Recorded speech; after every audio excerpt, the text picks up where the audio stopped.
Welcome everyone to the start of a brand new Let's Play. This is Blood on the well done difficulty as emulated on Dosbox. For some time this game was actually in development by 3D Realms after the success of Duke Nukem 3D. For whatever reason they decided to cut short development of this game and begin anew on Shadow Warrior. But rather than scrapping it, they handed it over to Monolith Productions, who continued and finished work on this game. And what can I say? This is still one of my all-time favourite first-person shooter build engine games.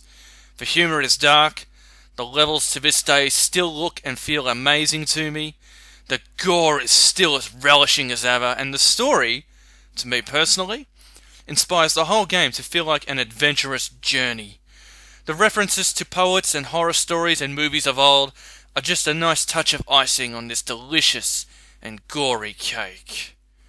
Join me, won't you, on this grand adventure, starting off in Episode 1, The Way of All Flesh, and Map 1, Cradle to Grave.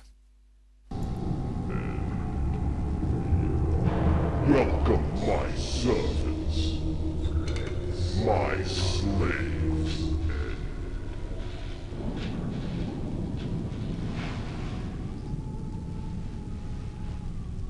What is your bidding, Master?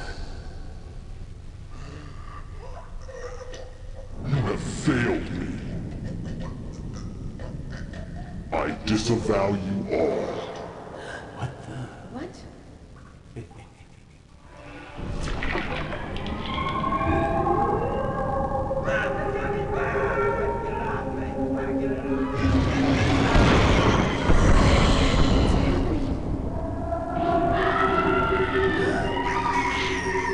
I've taken your love. Now I will take your life. Consider my power in a hollow grave. I live again. And thus begins our journey back to the Hall of Epiphany. But right now we have more pressing matters to attend to. We have 2 more graves on our left and right side and a stone wall in the left corner there. The grave on the right contains our first secret, a box of flares. The stone wall here is also interactive. You can slide that aside for some TNT. Also in this game you can jip open corpses. As well as being amusing, some corpses also leave behind a human heart, known as the life essence in this game. So, open up that door to the outside world and you'll be greeted by 2 zombies rising up out of their graves. Seeing as we just have a pitchfork right now, we'll just stab them to death. Although oftentimes I just prefer to stab them to death if they're in a small group here, because it saves ammo. If it's a bigger group, like 5 or more zombies, I usually like to lob TNT at them. You can also kick their heads around like a soccer ball.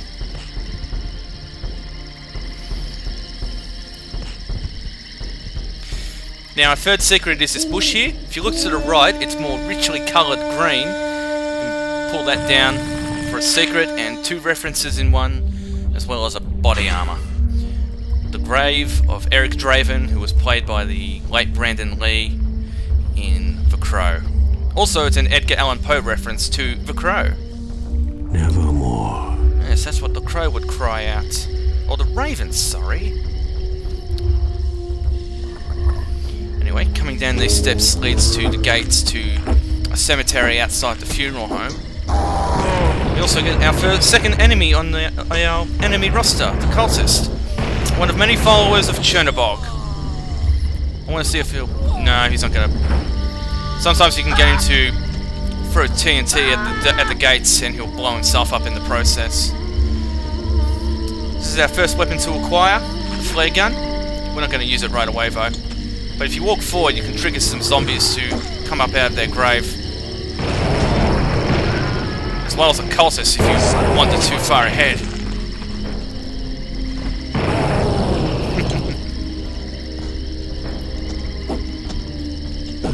Ouch.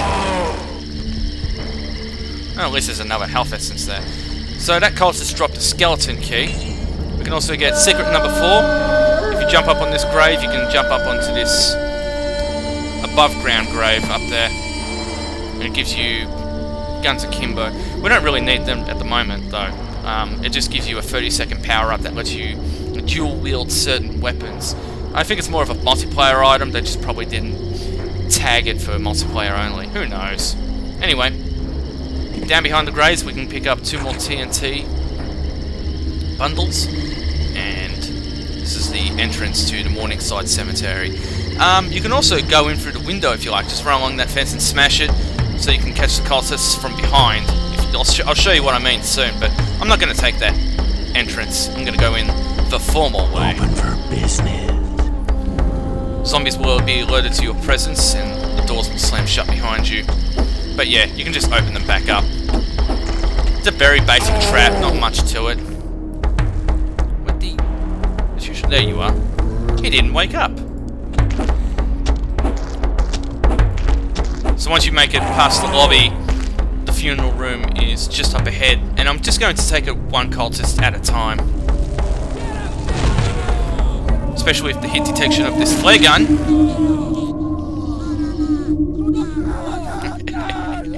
Yeah, you can hear them burning. You'll see one burn soon enough, I tell ya.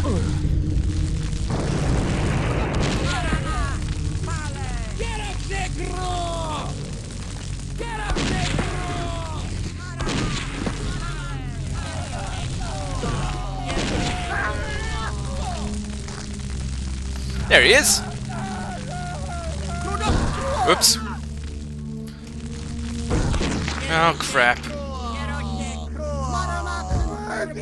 He burnt, so that's fine.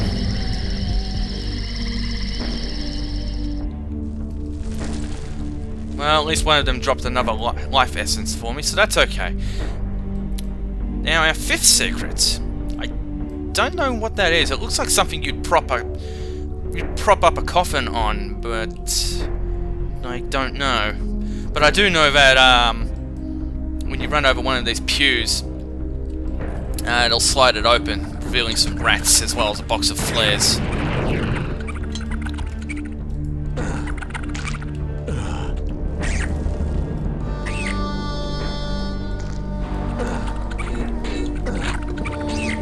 And there it is. Now you can open up this curtain to take the formal route through the map. Oh, hello.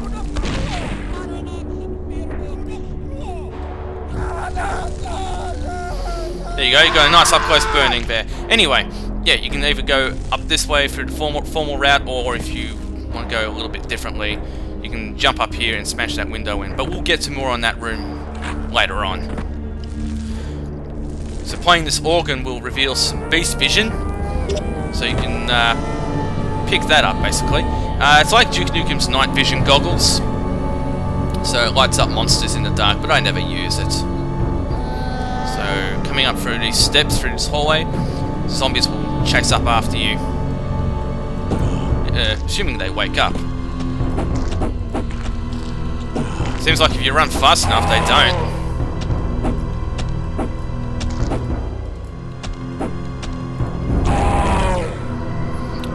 So, continuing on, we have a 6th secret. This crack in the wall. I want to say they look like morgue drawers, but they're probably not. But blowing the crack open in one of them, yeah, I'd say they are. They look like that looks like where you store bodies. Anyway, it gives you some body armor, and across from that crack, you can look outside and see another cemetery attached to the building. You can't really access it. I just like that detail that they put there to make the map feel more alive. One of them looks like a chess piece. So continuing down the hallway, we have a couple of barrels that you can blow up. One of them will blow open a hole in the 2nd floor, so you can jump out and go back down to the 1st floor if you like, as I'll demonstrate. And I just wanted to show that off because that looks really cool. From what I've heard, the build engine was never capable of true room over room, but it looks like that's what they were able to somehow accomplish here, and it just... I really like it. Anyway, moving back up. Now head to the Crematorium. Also, yeah, the other barrel basically blows open a hole to the starting room here. Really neat effect for Bloodbath, also known as Deathmatch. There's no health essence there, is it? No, I must... Oh, yes there is. Excellent. So that's the formal way into the crematorium, but remember that window I was talking about? Yeah, that's another entrance into the crematorium. Bit like getting into the funeral house itself. They don't expect you to come through this way. So we've got rats and occultists around the corner. I want to try and just... see if I can take the cultists out with a pitchfork. Ah, good.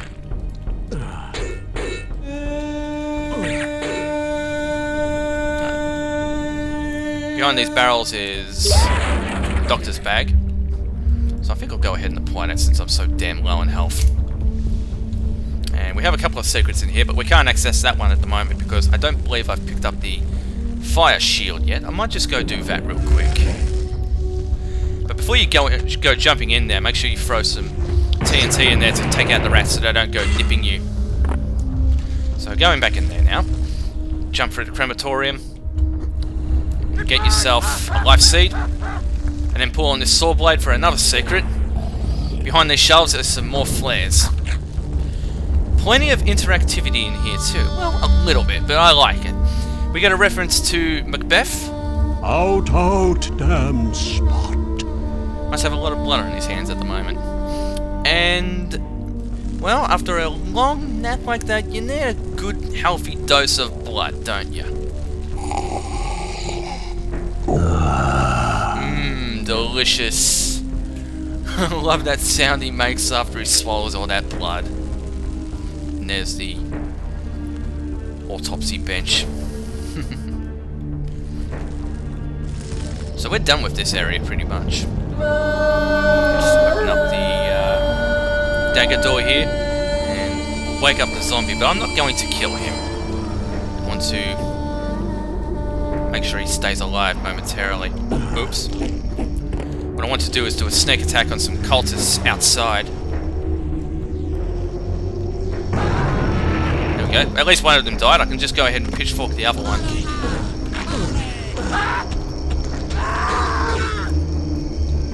Yeah, well, I didn't have a shotgun, unfortunately. So, let's get our last final secret before we lure him outside. I forgot it last time.